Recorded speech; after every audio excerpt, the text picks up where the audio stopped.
Wade and Wade reacts. You know, we had some concerns about, the new Metal Gear Snake Eater. So hopefully this trailer, or not this trailer, but this preview, puts those concerns to rest. Hope so. The name for this mission will be Naked Snake. I'll be referring to you as Snake from now on. Crispy Few graphics. games truly deserve the remake treatment as much as Metal Gear Solid 3 Snake Eater.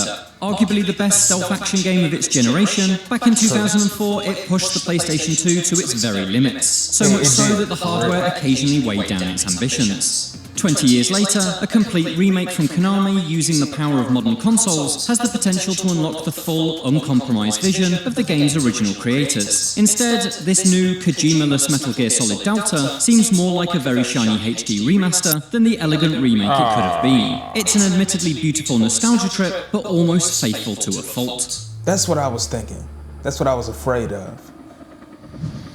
In a recent hands-on demonstration, I was able to play through Metal Gear Solid Delta's Virtuous Mission, a complete recreation of Snake Eater's prologue built in Unreal Engine 5. It looks every bit as fantastic as you'd hope, particularly when it comes to character models. Faces and clothing are a real highlight. The jungle is the true star of the show though, with modern lighting techniques helping showcase the graphical overhaul to every blade of grass, every pool of mud, and every writhing python. If you're a Metal Gear veteran, you'll know that the roughly 90-minute duration of the Virtuous Mission is dominated by cutscenes and codec calls. It's not the ideal section to test drive any changes Konami has made, visuals aside, particularly since Delta uses the same dialogue audio as the original Snake Eater, and thus all cinematics are frame for frame and line for line identical. That's cool. But the gameplay that I have concerns about.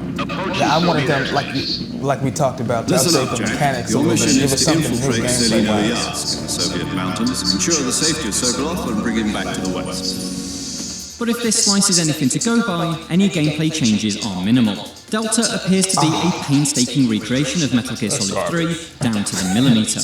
Trees stand exactly where they originally stood, the same enemies patrol the same routes, and frustratingly frequent load screens once again divide the jungle into small, self-contained maps. This structure, perfectly preserved from the 2004 original, makes Metal Gear Solid Delta feel so much older than its new high-definition visuals. The jungle is small and claustrophobic, not because of its imposing canopy, but because of its limited play spaces. The loading screens act as hard barriers, meaning what happens in one zone doesn't impact another. Alerted guards can't chase you into a different map, for instance. This lack of continuity between each segment limits your creativity. There's seemingly no way to cause distractions that fool enemies into investigating beyond a loading screen boundary, or line up a perfect shot across the stitching between zones. All of this, of course, was not just forgivable back in 2004, but expected.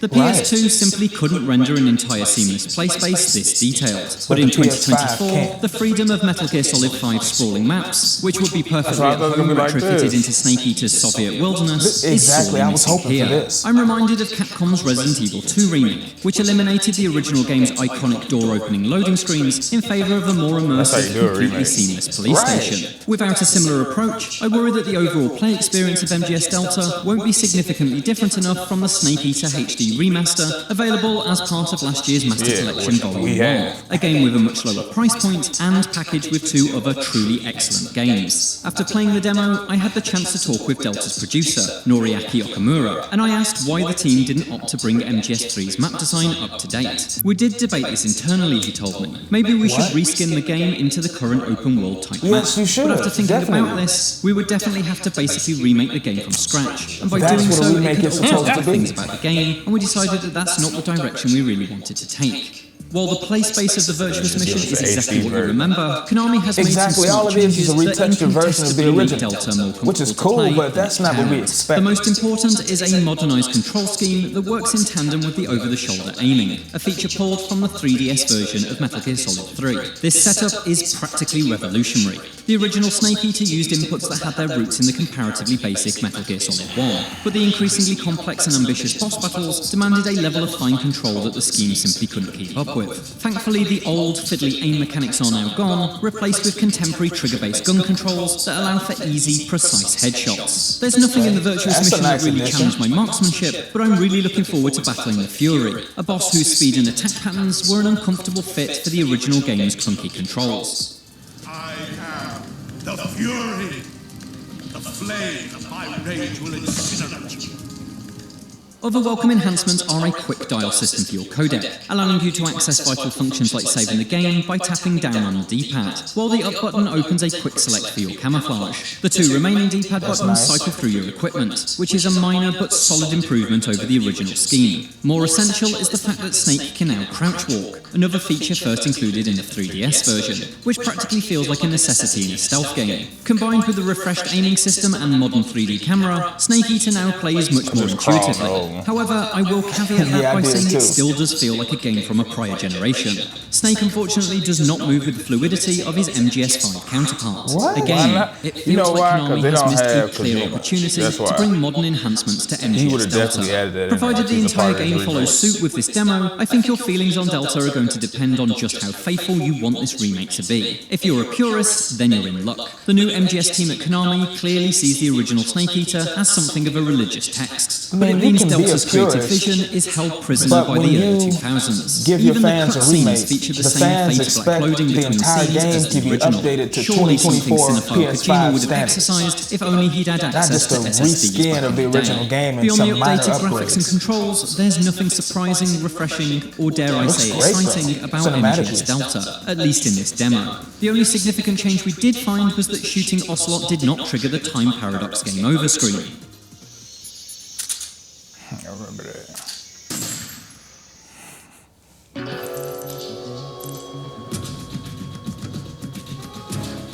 Snake, what have you done? You created a time paradox.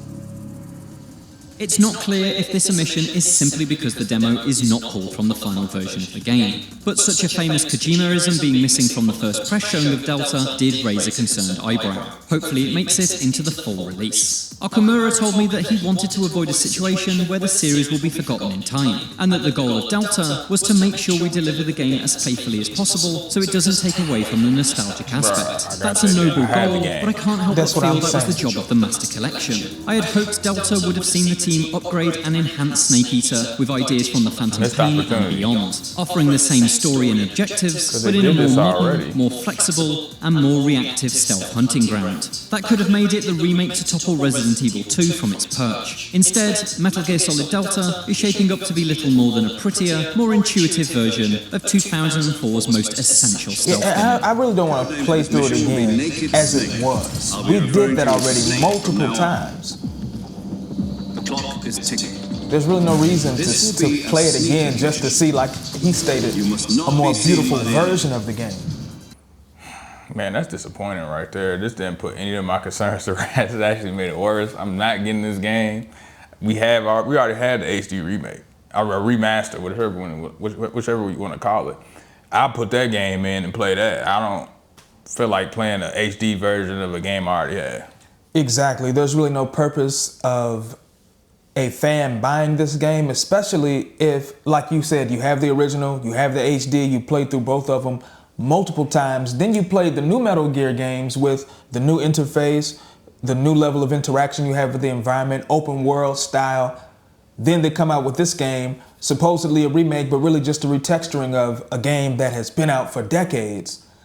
It's not worth the buy, and to me, it was a waste of their time. I'm pretty sure some people are going to buy it, but I do not want to buy a game that's just a more beautiful version of what I played countless times a decade ago. Yeah, and we've seen other companies, because dude brought up Resident Evil, but they're forgetting about Dead Space. That's how you do a remake too. Those are two games that were successful remakes. You're gonna come out with a remake and just give us this. It's not even a remake. Right. This is, like you said, it's a retexture. And even Final Fantasy VII, that could be used as an example of a legitimate remake. This game still has loading screens. The troops can't follow you from one part of the map to the other. This is old school style. We are not looking for this type of game on PS5 in 2024. Yeah, they really didn't want to do any work. Just retexture, you know, the diehard fans will buy this and they'll make some money. Yeah, that's all it was, a money grab. Yeah. That does it for our reaction to Metal Gear Solid Delta Snake Eater hands-on preview. Don't forget to leave your thoughts in the comment section. Also, like, share, subscribe, and hit the notification bell so that you'll never miss a video from Wade and Wade Reacts. And we're out of here. Peace.